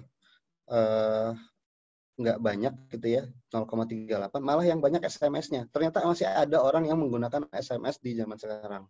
Ini kalau kita lihat ya, di segmen 4 ini orang-orang yang menggunakan HP-nya buat SMS. Mungkin HP-nya juga bukan HP smartphone kali ya. Masih pakai SMS nih. Karena hampir setengahnya itu penggunaannya buat SMS. Nah, kita sebut dengan nama SMS Mania. Short call dan SMS Mania. Karena dia tetap ada call-nya walaupun sedikit, tapi dia SMS Mania. Nah, yang kelima ini yang beda banget sama yang 4 segmen tadi. 5 ini fokusnya hanya ada di data. Kalau kita lihat, kalau yang tadi ininya ada di call, rata-rata ada di call, merahnya. Sekarang ini ada di data nih posisinya. Dan penggunaan datanya juga besar dalam sebulan. Dibandingin yang lain, yang paling besar. Berarti ya ini data package. Nah, dari sini aja udah kebayang sih. Kalau kita mau nawarin paket, misalnya paket telepon harian. Nah, paket telepon harian tuh nggak cocok ditawarin yang 5, karena dia fokusnya adalah data ya. Fokusnya adalah ini, kalau mau yang nomor 5 itu ditawarinnya misalnya mau di-upgrade, misalnya yang tadinya dia penggunaannya 10 giga sebulan, di-upgrade jadi 20 giga atau dengan harga yang lebih ekonomis lah istilahnya gitu. Terus tadi yang segmen 3 yang biasanya dia sering nelfon, tapi dia nggak pernah pakai paket telepon. Nah, itu mungkin bisa ditawarin paket telepon tuh untuk yang segmen nomor 3. Ini kalau Bapak pakai paket telepon selama sebulan, Bapak cuma bayar segini loh gitu, misalnya kayak gitu. Nah, itu bisa works tuh buat yang nomor 3. Jadi by usage bisa kita lihat itu bisa beda-beda penawarannya. Kalau yang pakai, pernah nggak teman-teman semua misalnya dalam satu rumah gitu ya, pakai provider yang sama, tapi dapat SMS promonya beda-beda. Nah, ini kira-kira kayak gini. Karena data teman-teman semua tuh lagi diliatin. Kalau yang sukanya data, yang sukanya misalnya, atau yang sukanya game nih, Mobile Legends, Free Fire atau apa, ya itu nanti penawarannya juga terkait dengan itu gitu ya. Misalnya paket data, bukan ditawarin mau SMS nggak, ada paket SMS nggak mungkin gitu. Tapi kalau yang memang jarang pakai paket data tapi sukanya telepon, ya mungkin penawarannya juga telepon gitu. Penawarannya bisa beda-beda.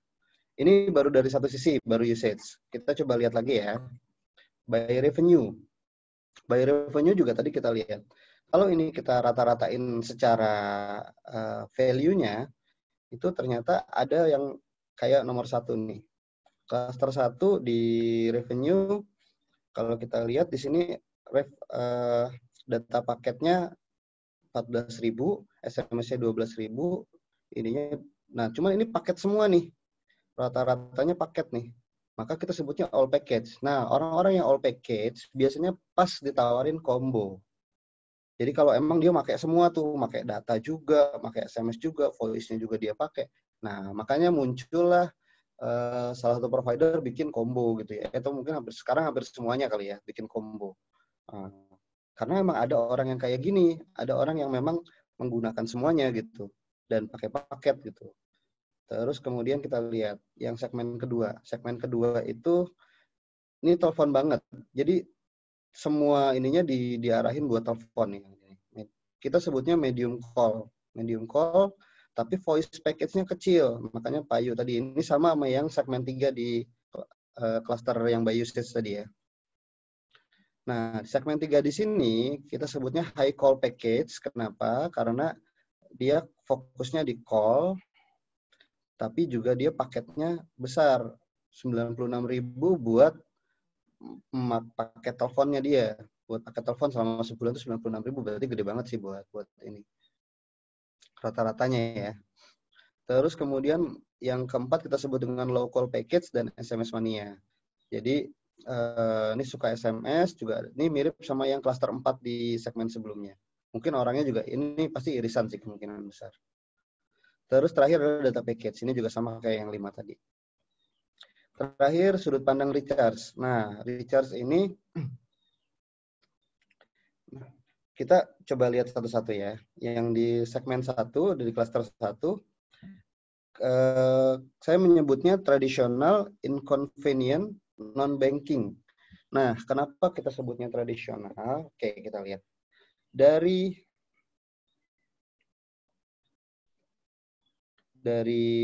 rasionya, dari ininya. Oke, saya coba lihat.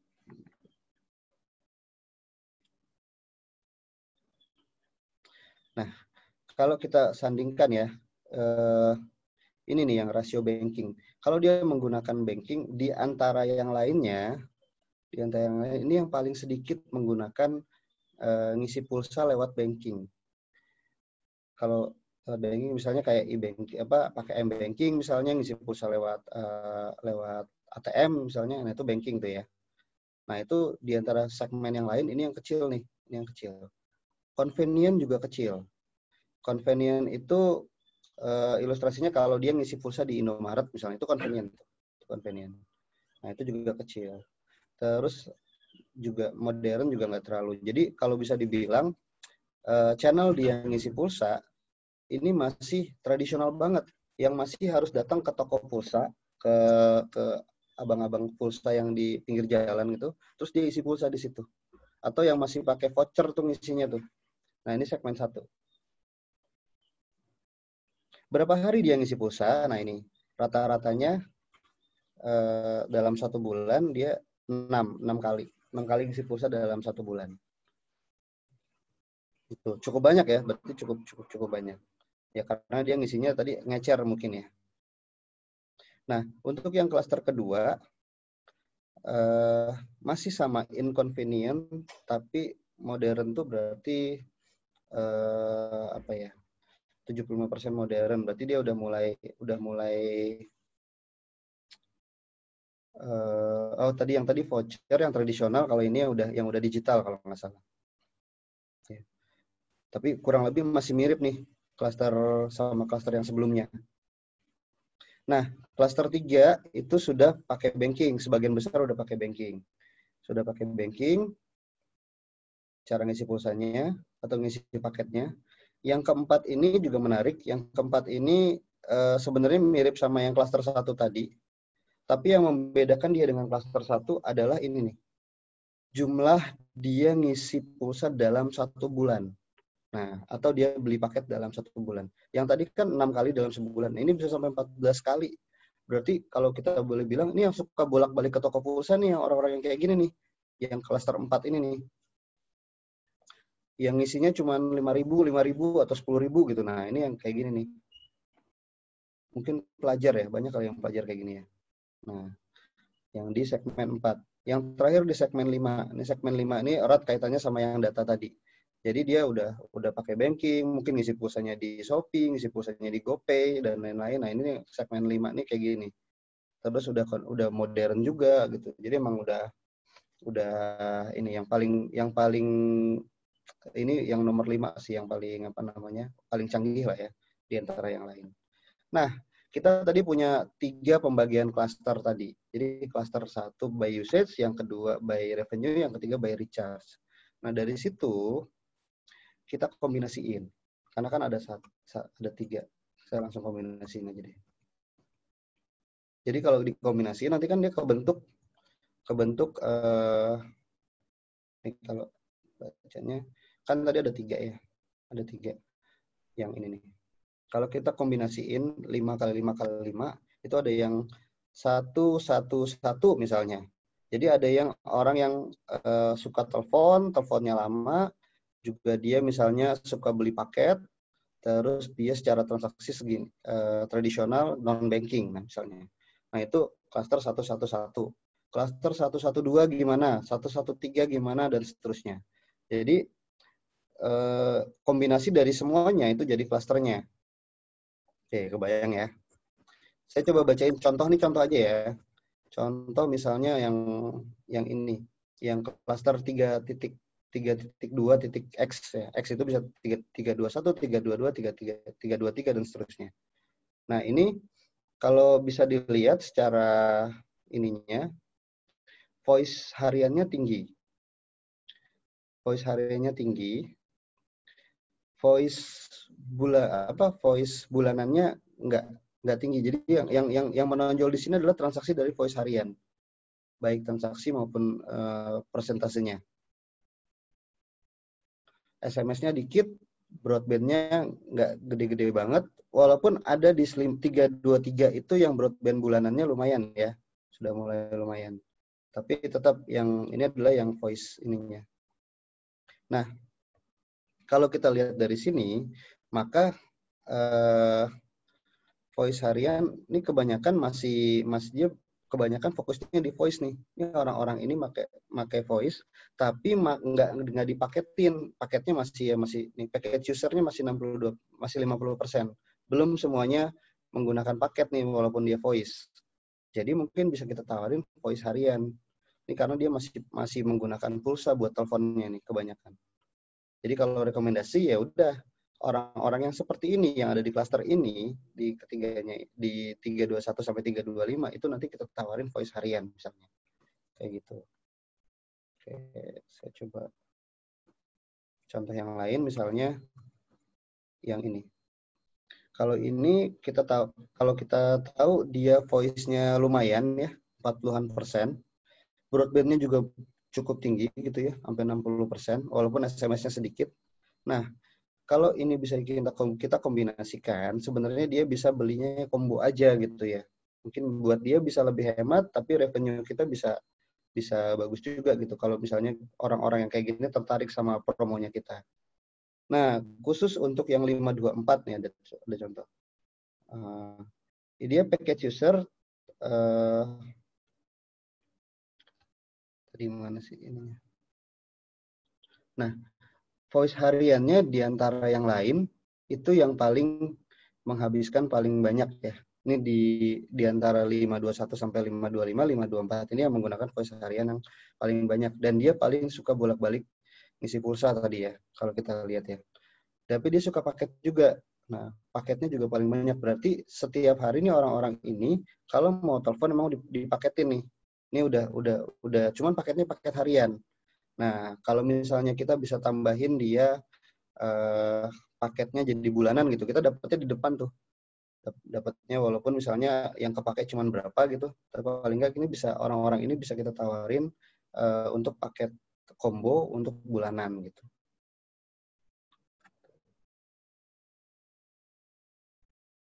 Oke, ini beberapa contoh-contohnya aja. Ada banyak, karena tadi ada 125, tapi mungkin saya nggak akan bacakan semua. Oke, sampai sini dulu. Ada yang mau ditanyakan? Saya masuk sini deh.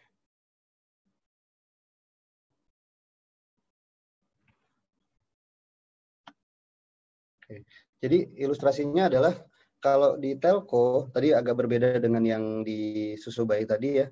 Kalau di telco itu, kalau kita bisa melakukan clustering di situ, itu manfaatnya juga besar gitu ya. Karena kan kalau di telco ya provider SMS kan ada di situ gitu ya. Kalau kita bikin promo lewat SMS, ya bisa lebih tepat sasaran gitu ya. Yang sukanya nelfon ya dikasih paket yang telepon gitu penawarannya, karena dia akan lebih tertarik paket yang telepon. Kalau yang sukanya data, sukanya nge-game, sukanya Spotify, sukanya itu ya ditawarin yang lebih ke data gitu ya, yang broadband.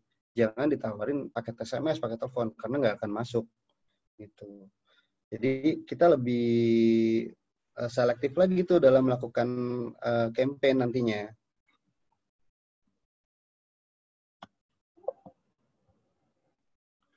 Oke. Saya bacakan lagi. Universitas Nusa Cendana ya.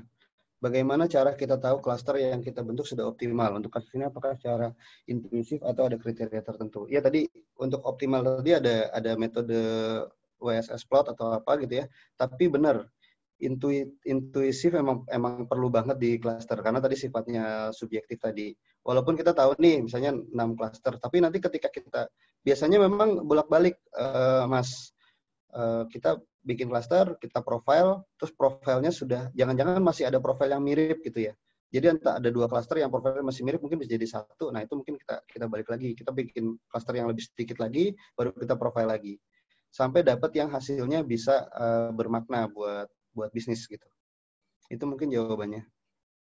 Saya lanjut lagi. Jamaluddin Rabani Harhab. Bagaimana cara menginterpretasi klaster apabila variabel yang mencirikan klaster tersebut tidak ada yang terlalu signifikan? Nah, ya.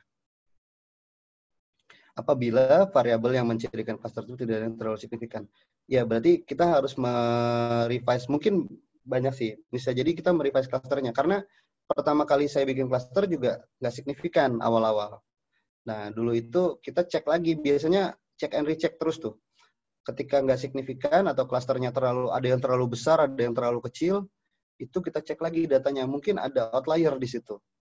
Mungkin ada yang harusnya kita buang gitu. Mungkin harus ada pre-processing lagi tuh di awal. Baru nanti bisa memang ada tahapannya sih. Jadi nggak langsung jadi hasil kayak yang tadi ya. Sebentar.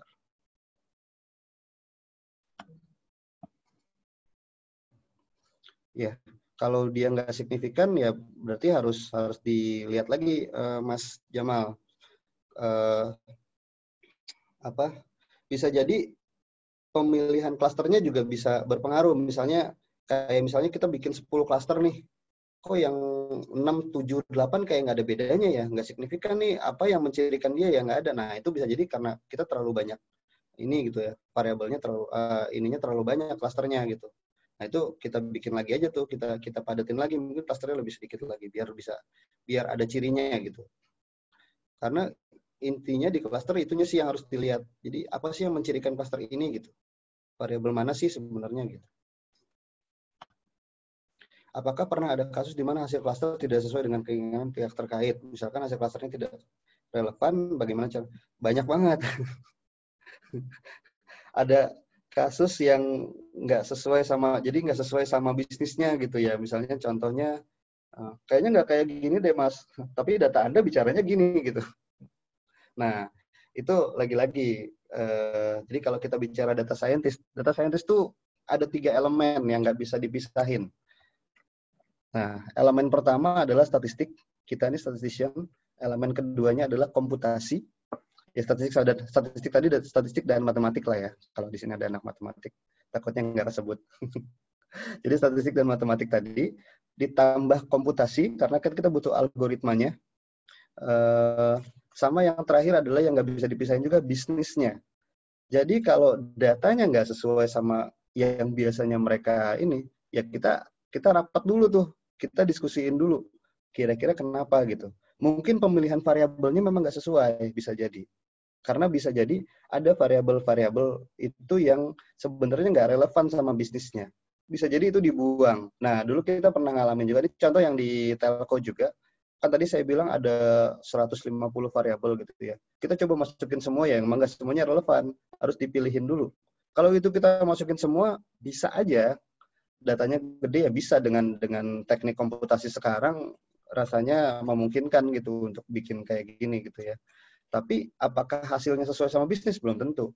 Kayak contoh waktu itu ada variabel roaming. Roaming itu masuk dan itu berpengaruh, kayak berpengaruh jadi klaster sendiri yang roaming, suka roaming dan lain-lain. Tapi buat bisnis nggak signifikan karena orang-orang yang menggunakan roaming ini nggak banyak, yang keluar negeri gitu dan lain-lain itu nggak banyak. Jadi ya itu mendingan dibuang aja daripada dia menutup variabel-variabel yang seharusnya kita lihat. Contoh kayak voice, SMS, data itu ketutup tuh gara-gara ada roaming waktu itu. Itu ya jawabannya kira-kira ya. Mbak Zahira ya, Mbak Zahira IPB. Oke, lanjut. Dari UNJ, Dimas Kuncoro, izin bertanya Pak, kira-kira untuk mengerjakan proyek seperti itu butuh waktu berapa lama? Dan kira-kira ada tidak cara untuk mempercepat pengolahan datanya? Terima kasih. Jawabannya subjektif banget ya. Kalau kita bicara berapa lamanya, best practice-nya yang saya pernah lakuin 3 bulan ya, 3-4 bulan biasanya. Itu biasanya data setahun tuh kita ngolah data setahun.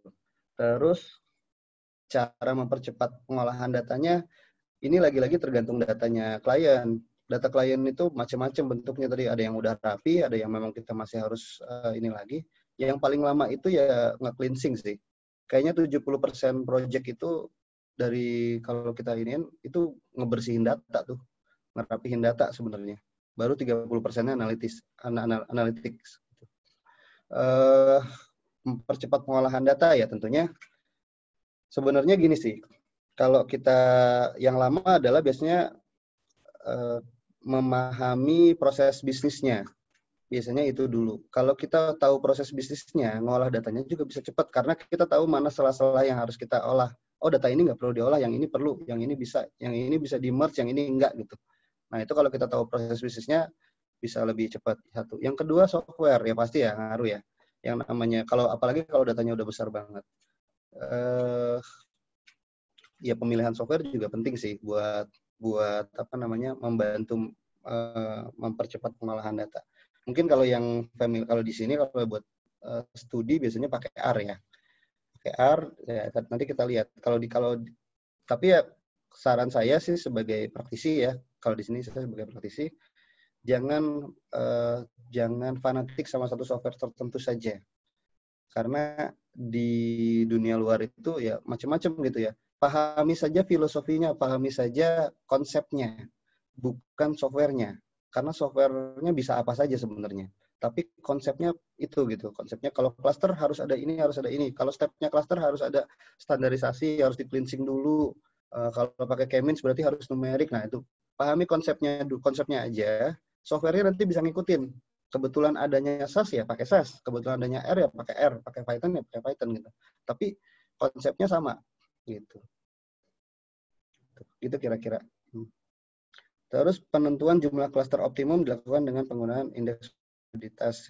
Bagaimana untuk penghitungan indeks pada data non angka? Nah, visualisasi melakukan analisis kualitatif ya. Oke, bentar. Untuk yang ini mungkin saya perlu cari literaturnya dulu. Saya mungkin tidak bisa menjawab pertanyaan yang ini ya, yang untuk karena saya harus paham dulu apa itu validasi BNI. Untuk saat ini saya tidak, mungkin nanti bisa dibantu sama tim panelis yang lain. Ya, terima kasih dari Mbak Jenny ya, Universitas Sriwijaya. Oke, Mas Hasim dari ITS. Apakah dalam menentukan jumlah klaster hanya mempertimbangkan dari pemilihan klien atau juga mempertimbangkan dari siluet? Ya, semuanya dipertimbangkan, Mas Hasim. Jadi yang pertama kita lakukan adalah kita tunjukin dulu, tapi mungkin nggak dijelasin siluet atau elbow method atau apapun ya yang kita kalau klien tentunya nggak akan paham juga kalau kita jelasin siluet dan lain-lain. Tapi kita memberikan referensi bahwa ini ada metodenya, bahwa yang optimal menurut metode ini sekian klaster. Nanti kita sama-sama bacain. Nah, baru nanti di situ ada diskusi. Klien maunya gimana, kita maunya gimana secara keilmuan, baru nanti dipertemukan gitu kira-kira. Jadi nggak harus satu sisi doang gitu ya. Oke. Apakah bisa kita mengetahui variabel mana yang signifikan atau signifikan dalam clustering? Bisa, Mas. Di tools data analytics semuanya rasanya ada yang variable importance ya. Ada, saya mungkin nggak bisa nunjukin ininya karena lagi nggak pegang laptop saya. Ada yang namanya variable importance. Nanti silakan dicari. Dari Universitas Brawijaya. Ya. Untuk tim yang tadi Bapak sebutkan biasanya bekerja, bahwa bekerja sebagai dengan role job seperti apa saja dan bagaimana bentuk job desk-nya. Oke. Baik, makasih Mas Hari. Sebenarnya ya benar ya. Tadi saya lupa menyinggung bahwa data scientist itu biasanya kita nggak merefer satu orang itu adalah data scientist gitu ya. Data scientist itu tim. Jadi di dalam data scientist itu ada yang kualifikasinya kuat di analytics misalnya yang dia menguasai tentang cluster, segmentasi dan lain-lain. Ada yang kuat di bisnisnya, misalnya dia memang tahu bisnis retail itu seperti apa, selama 10 tahun terakhir retail itu seperti apa. Nah, itu juga bisa menjadi bagian dari data scientist. Ada juga yang lebih ke IT-nya. Karena nanti yang kaitannya dengan bagaimana mengolah algoritma-algoritmanya tadi menjadi efisien gitu ya. Nah, pertanyaannya adalah untuk tim yang tadi Bapak sebutkan, biasanya dalam bekerja, Bapak bekerja dengan role job seperti apa saja dan bagaimana bentuk job desk-nya. Nah, kalau bicara role job tadi itu, masing-masing punya keahlian sendiri-sendiri tuh. Yang IT mungkin dia memikirkan bagaimana algoritmanya bisa efisien diterapkan. Jadi kalau misalnya dia nge-running bisa lebih cepat gitu ya, dan benar. Terus ada juga yang memang kuat di analytics-nya. Jadi ada role job analytics, ada role job IT, ada role job bisnis. Jadi paling tidak tiga hal itu bisa tercover gitu ya. Oke, katakanlah bisnis bisa jadi didapatnya dari klien, ya itu juga bisa. Berarti harus ada pertemuan yang intens dengan klien terkait dengan bisnisnya, karena harus kita harus paham bisnisnya dulu, baru kita bisa lakukan ini gitu. Karena kalau nggak paham bisnisnya nanti ya cuman berdasarkan data saja, itu bisa salah interpretasinya nanti. Itu kira-kira Mas Hari ya. Silakan yang lain. Masih ada waktu sekitar berapa menit lagi Mas Muli? 5 menit ya? Ya, sekitar situ. Sekitar 5 menit ya. Oke, kalau masih ada yang mau ditanyakan silakan. Ini ada dari Ferry Ardianto, Universitas Brawijaya. Pertanyaannya, bagaimana caranya mempresentasikan hasil clustering dengan komputasi yang lebih mudah dipahami dalam segi bisnis untuk klien? Bagaimana apa tadi, maaf? Oh, ini ada tulisannya. Bagaimana cara merepresentasikan hasil clustering dengan komputasi yang lebih mudah dipahami dalam segi bisnis untuk klien?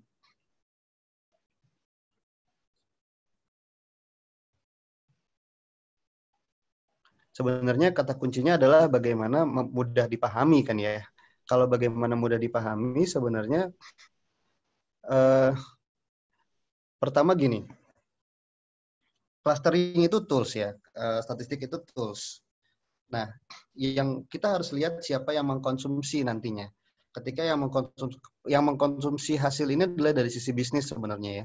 Klien itu kan bisnis. Mereka taunya kalau yang tadi yang perusahaan susu tadi ya taunya anak itu harusnya minum susu tiap bulan segini, ibunya harusnya beli segini untuk ses ini biasanya gini. Nah, mereka taunya itu. Kita kenalin clustering itu sesuatu yang baru bagi mereka. Jadi biasanya di awal-awal itu akan resisten, akan susah sekali menjelaskan tentang hal yang baru bagi yang awamnya, yang ahlinya memang bukan di bidang itu gitu ya. Nah, caranya adalah bagaimana bisa merepresentasikan hasil clustering dengan komputasi tadi. Ya kita jangan bicara dengan bahasanya kita. Jangan bicara cluster ini dengan bahasanya statistik, dengan bahasanya komputasi. Nggak akan bisa diterima kalau pakai bahasa itu gitu ya. makanya kita harus paham dulu bisnisnya mereka. Jadi kita begitu menceritakan ini pakai bahasanya yang mereka pahami juga gitu ya. Misalnya, contohnya kalau misalnya tadi yang di susu bayi tadi kita pendekatannya kalau susu itu tiap bulan diminumnya sekitar 2.000 gram loh harusnya kalau yang normal gitu. 2.000 sampai 3.000 gram. Nah, kita cariin tuh segmen yang memang ada yang normal tapi ada juga yang nggak normal. Misalnya yang ini cuman 1.000 gram tapi dia masuk klaster ini berarti kan penggunaannya nggak normal nih sebenarnya, bukan konsumsi standarnya nih. Oh, tapi lihat lagi usianya. Jangan-jangan usianya udah 6 tahun. 6 tahun kan memang udah mix antara susu dengan makanan yang itu ya, makanan yang biasa gitu makanya. Nah, dari sisi itulah kita coba pahami pola pikirnya mereka gitu. Jadi jangan melulu saya hasilnya by data nih, nggak kayak gitu. Tapi harus dikombinasikan antara bisnis dengan data. Itu kira-kira Mas Ferry. Baik, yang pertanyaan dari Nurfiki Adam bisa dilihat Pak atau tidak terlihat? Belum terlihat. Oke, saya bacakan. Jadi ada pertanyaan dari Nurfiki Adam IPB. Udah terlihat, Mas. Oh ya, oke. Pada kasus tadi, penetapan jumlah klasternya Bapak pakai metode apa, Pak? Kalau misal case-nya seperti Bapak, eksplorasi data telco, apakah Bapak lebih dahulu fokus sama klasterisasinya atau apa dulu, Pak? Oke. Kalau untuk penetapan waktu itu penetapannya kita pakai siluet ya. Tapi waktu itu nggak 5 sih. Jumlahnya kalau nggak salah 6 atau 7 gitu, saya lupa. Kan ada 3 tadi penetapan klasternya. Yang pasti nggak 5. 5 itu hasil diskusi sebenarnya. Hasil diskusi dan kita lihat lagi mana yang mirip itu digabungin jadinya. Jadi kalau ditanya pakai metode apa, tadi pakai siluet, terus kenapa hasilnya 5, ya itu diskusi dengan klien, dan kita menyesuaikan yang kira-kira mirip, yang misalnya kalau ada 2 klaster yang mirip rasanya bisa digabungkan, kita gabungkan. Terus kalau misal case-nya seperti Bapak yaitu eksplorasi data telco, apakah lebih dahulu fokus sama klasterisasinya atau apa dulu Pak? Yang pertama saya fokusnya sama bisnisnya dulu Mas. Jadi itu nomor satunya adalah saya pahami dulu proses bisnisnya. Biasanya di pengerjaan data science itu hal pertama yang kita lakukan adalah pahami bisnisnya, biasanya gitu. Kita tahu dulu, dan itu perlu diskusi sama kliennya atau diskusi sama orang yang ahli di bidang itu gitu, di bidang kalau telco ya telco berarti. Bisnisnya seperti apa, baru habis itu, karena kan klaster ini kan sebenarnya metode setelah kita tahu permasalahannya, kita cari dulu masalahnya di mana, apa yang mereka mau perbaiki, karena belum tentu mereka butuhnya klaster, bisa jadi misalnya butuhnya predictive analysis atau peramalan atau apapun gitu ya. Jadi bisnisnya dulu kita pahami, habis bisnisnya baru kita cari permasalahannya. Kebetulan waktu itu permasalahannya adalah terkait dengan klaster, baru kita masuk dengan metodenya klaster. Itu kira-kira Mas Fikri. Baik, mungkin juga waktunya sudah habis. Mungkin ada penutup, Pak. Ini masih ada satu lagi itu. Berarti penetapan klasternya bisa bergantung pada diri kita ya Pak sebagai data analisisnya. Iya, yang tadi saya bilang ya. Ini terakhir ya Mas Muli ya. Klaster ini sifatnya memang subjektif ya. Jadi memang selalu ada celah untuk diperdebatkan jadinya kalau kita bicara ini. Tapi ambil ya tadi kita pakai siluet lebih dari 5 optimumnya ya benar. Cuman ketika kita lihat lagi bisa jadi sebenarnya ada klaster-klaster yang bisa kita gabungkan tadi, yang tadi di case-nya saya tadi. Tapi itu pun tentunya dengan dibantu dengan pemahaman dari sisi bisnisnya tadi ya. Kalau ini digabungin kira-kira masalah atau enggak gitu. Atau bisa dapat insight yang lebih kaya lagi atau enggak gitu ya. Mungkin itu dari saya. Baik, terima kasih semuanya para peserta kuliah online ini. Mudah-mudahan apa yang saya sampaikan bisa bermanfaat bagi rekan-rekan semua. Terima kasih banyak juga buat panitia yang udah memfasilitasi ini. Bila ada salah-salah kata atau ucapan dari saya mohon maaf. Lebih kurangnya saya mohon maaf. Assalamualaikum warahmatullahi wabarakatuh. Saya kembalikan ke panitia.